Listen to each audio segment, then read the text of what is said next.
Gold trusted gold buyers తాకట్టులో ఉన్న బంగారాన్ని విడిపించి ఈ రోజు ఉన్న మార్కెట్ ధరకే కొనబడును. మరిన్ని వివరాలకు సంప్రదించండి 77107720. భారత్ పాక్ యుద్ధానికి సంబంధించి ఇప్పటికే పాకిస్తాన్ కాలబేరానికి వచ్చింది. అయినప్పటికీ కూడా కొన్ని కవ్వింపు చర్యలు అయితే పాల్పడుతుంది. అయితే ఇప్పుడు ప్రస్తుతం మనకున్న శక్తి సామర్థ్యాలు ఏంటి? ఒకవేళ మాజీ సైనికోద్యోగులందరినీ కూడా యుద్ధానికి పిలిస్తే వెళ్ళేందుకు వీరంతా సిద్ధంగా ఉన్నారు. ఇదే విషయంపై మనతో మాట్లాడడానికి మాజీ సైనికోద్యోగి రాజేంద్ర ప్రసాద్ ఉన్నారు. సార్ నమస్తే. మీరు ముఖ్యంగా అంతకుముందు మీ సర్వీస్లో ఎక్కడెక్కడ చేశారు అసలు? నేను ఫస్ట్ బెంగళూరులో ట్రైనింగ్ అయ్యానండి. ట్రైనింగ్ అయ్యాక ట్రైనింగ్ నుంచి డైరెక్ట్ రాంచీకి వెళ్ళాం. రాంచీ నుంచి మేము స్కీమ్కి రాజస్థాన్ వీటిలో మేము స్కీమ్ యుద్ధం ఎలాగా చేయాలి ఏంటన్నది మేము రాజస్థాన్లో ఎడారిలో నేర్చుకున్నాం. అది పాకిస్తాన్ బోర్డర్. మేము అక్కడ అన్నీ చూసాం. చూసి వచ్చాక మేము అక్కడి నుంచి హైదరాబాదు నుంచి మేము లేహ్లదాఖ్ వెళ్ళానండి. కాశ్మీర్లో 1 సంవత్సరం చేసాము. కాశ్మీర్ నుంచి కార్గిల్ వార్ టైంలో కార్గిల్లో ఉన్నాం. కార్గిల్లో మీరు పాల్గొన్నారా? కార్గిల్లో మేము పాల్గొన్నాం. కార్గిల్లో మాది కింద క్యాంపు, పైనేమో అక్కడ పైన బంకర్లకి మేము వెళ్ళాలి. డ్యూటీ స్టెప్ వైస్ అందరం మేము స్టెప్ వైస్ 8 గంటలు డ్యూటీ అయిపోయాక మళ్ళీ కిందకు వచ్చేసేవాళ్ళం. అంటే కార్గిల్కి దీనికి ఏమన్నా సంబంధం ఉందా? అంటే అది ఎక్కువ అంటారు, ఇది పాకిస్తాన్ యుద్ధం మన అది ఎక్కువ అంటారు? కార్గిల్ యుద్ధం అంటే వాళ్ళు మన స్థలాన్ని ఆక్రమించారు కాబట్టి దాన్ని మేము తొరుగొట్టాం. వాళ్ళని వాళ్ళు పారిపోయాక ఇంకా అక్కడి నుంచి ఇందిరాగాంధీ టైంలో, అది రాజీవ్ గాంధీ ఇందిరాగాంధీ టైంలో అది అక్కడికి అయిపోయాక వాళ్ళు ఇంకా సర్దనిపోయారు. ఇప్పుడు ఏంటంటే ఉగ్రవాది సిస్టంలో ఇక్కడికి వచ్చాక మన కాశ్మీర్లో మనోళ్ళని హిందువులని పేరు పెట్టి చంపినందుకు ప్రతి ఆడమనిషి ప్రతి పౌరుడు వాళ్ళ మీద కోపాగ్నితో రగిలిపోతున్నారు. కార్గిల్ వారంటే మన స్థలాన్ని ఆక్రమించారు కాబట్టి వాళ్ళని తోలం. ఇప్పుడు ఏంటంటే ప్రతి ఒక్క పౌరుడికి వాళ్ళని ఎలా కొట్టాలి, ఎలా చేయాలి ఏంటన్నది ఆదేశంలో ఉండగా మన మోడీ గారు కూడా మాకు సపోర్ట్ ఇచ్చి మీరు మన దేశాన్ని ఎలా కాపాడగలిగితే అలా కాపాడండి, మన మీదకి వచ్చిన ఎవరిని కూడా వదలకూడదు అని మన మోడీ గారి సహాయంతో, మన రాష్ట్రపతి గారి సహాయంతో మేమందరం కూడా దేశాన్ని కాపాడుతూ ఉన్నాం. మేము రిటైర్ అయిపోయినా కానీ ఇప్పుడు కూడా మాకు కాల్ వస్తే మేమందరం కూడా మన దేశాన్ని కాపాడటానికి వెళ్తాక మేము సిద్ధంగా ఉన్నామని తెలియజేస్తున్నాం. అంటే మీరు గతంలో మీరు పనిచేసినప్పుడు పాకిస్తాన్ బార్డర్లో కూడా చేశారంటున్నారు. అంటే అప్పుడు ఎలా ఉండేది మీతో? పాకిస్తాన్కి సంబంధించిన సైనికులు మీతో మాట్లాడేవారా? ఎలా ఉండేవారు? మాతో మేము టీ తాగేటప్పుడు వాళ్ళు కూడా వచ్చేవారు. మన టీ వాళ్ళు తాగేవారు. వాళ్ళ సైడ్ వాళ్ళదే, మన సైడ్ మనది. మనకు మంచి మంచిగా ఉంటుంది, మాట్లాడుకునేవాళ్ళు, అన్నీ చేసేవాళ్ళు. అంతా ఫ్రెండ్లీ బాగానే ఉండేది. ఇప్పుడు ఏంటంటే వాళ్ళకి కుళ్ళు కుతుష్టాలు వీళ్ళు ఉగ్రవాదుల ద్వారా వాళ్ళకి నేర్పరొచ్చి మనం కాశ్మీర్ని ఆక్రమించుకుందామన్న ఉద్దేశంతో వాళ్ళు ఇలాగ మనోళ్ళ మీద ఎక్కువ హిందువుల మీద టార్గెట్ చేస్తున్నారు. అంటే మీ దగ్గర ఉన్న వెపన్సే వాళ్ళ దగ్గర ఉండేవా, లేకపోతే మనకంటే తక్కువ వెపన్స్ ఉండేవా వాళ్ళ దగ్గర? అంటే టెక్నాలజీ పరంగా అప్పుడు తక్కువ. ఇప్పుడు ఏంటంటే వాళ్ళు కూడా మన గన్స్ చూసి ఏకపాటిస్తాం అన్నీ కూడా వాళ్ళు కొనేసారు. వాళ్ళు కూడా మనలాగానే ఉన్నారు కానీ మనకంటే తక్కువ. సైన్యపూర్వకం కానీ ఏదైనా సరే మనల్ని చూసి వాళ్ళు భయపడేవారు.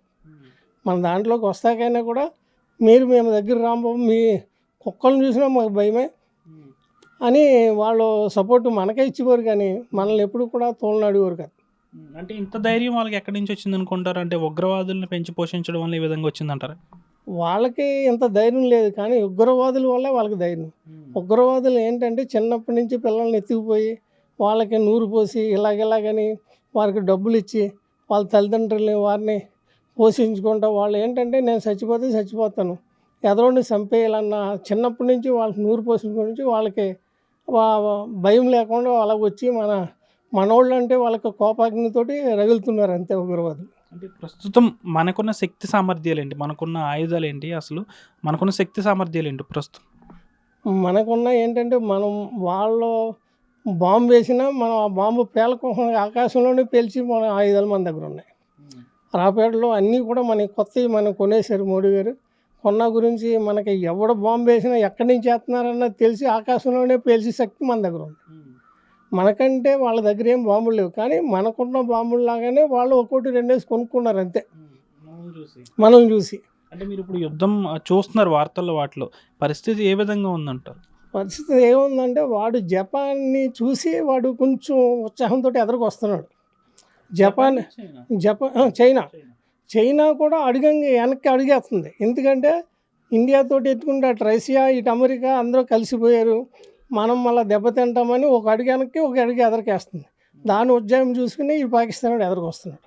ఒకవేళ యుద్ధం అంటే ఇంకా పెద్దదిగా అయితే మీ మాజీ సైనికులు ఉద్యోగులందరూ సిద్ధంగా ఉన్నారు వెళ్ళడానికి, సేవలు అందించడానికి? ఎప్పుడు మేము సిద్ధమే. ఏ టైంలో అయినా సరే మేము దేశం గురించే పోరాడతాం, దేశం గురించే చనిపోతాం. అది ఒక మురళీ నాయక్ అనే సైనిక ఉద్యోగి కూడా మరణించాడు, దాని మీద ఏం చెప్తారు? అతను ఏంటంటే అప్పుడు కూడా అతను చనిపోయేటప్పుడు కూడా ఒక భయంతో ఒక దీంతో సాగిపోలేదు. వాళ్ళు ఉగ్రవాదులు చేస్తారు, వాళ్ళు ఏదన్నా కాపాడదాము పక్క వాళ్ళని కాపాడదామన్న ఉద్దేశంతో ఉన్న గురించి వాళ్ళ పేరు చెప్పి ఇంకా ఎందుకంటే ఆడవాళ్ళు వదిలేశారంటే మోడీకి మీరు చెప్పండి, మేము మిమ్మల్ని చంపేస్తున్నాం, ఇలా చంపామని చెప్పి మోడీకి చెప్తే మోడీకి కోపం వస్తుంది కదా అని వాళ్ళు చెప్పి చేశారు. అది ఇంకా ఎన్ని రోజులు సాగే అవకాశం ఉందంటారు ఇలా? ఇంకా మనోళ్ళకి సీరియస్ అయితే అంతా 2 రోజుల్లో అయిపోద్ది. వాళ్ళు ఏంటంటే మన మోడీ గారు ఏంటంటే కొంచెం ఆలోచించండి అన్న ఉద్దేశం మీదే ఉంది. వాళ్ళు ఒకటి పేలితే మనం 2 పేల్చేస్తున్నాం. వాళ్ళు ఏంటంటే వాళ్ళు ఎప్పుడైతే ఉగ్రత అవుతారో 2 నిమిషాలు అంతే. వాళ్ళు పేల్చిన దానికి వాళ్ళు గంటల వరకు చేస్తారు, మన గంటల వయసు అవసరం లేదు. మనం తలుసుకుంటే 2 గంటలు 3 గంటల్లోనే అయిపోద్ది. మనం ఇక్కడే ఉండి మనకి కొత్త యుద్ధ పడవలు కూడా వచ్చినాయి. విక్రాంత్ అని మనకి ఇప్పుడే రష్యా నుంచో ఎక్కడి నుంచో మనకు కొత్తది ఒకటి వచ్చింది.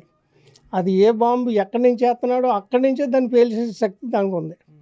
అందుకని మనం ఏం భయపడక్కర్లేదు. వాళ్ళు స్టార్ట్ చేస్తే మనం ఒక వారం, ఒక 2 రోజులు 3 రోజుల్లో ఫినిష్ అయిపోద్ది.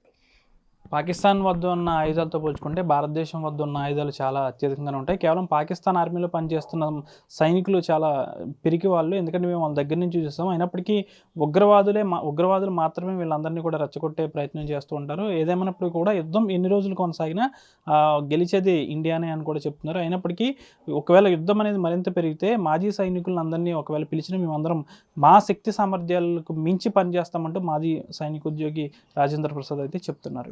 శేఖర్తో మన ఆర్టీవీ భీమవరం నుంచి. మరిన్ని వీడియోస్ కోసం ఛానల్ ని సబ్స్క్రైబ్ చేయండి. లేటెస్ట్ అప్డేట్స్ కోసం వాట్సాప్ ఛానల్ ని ఫాలో అవ్వండి. ఆ లింక్ డిస్క్రిప్షన్ లో ఉంది.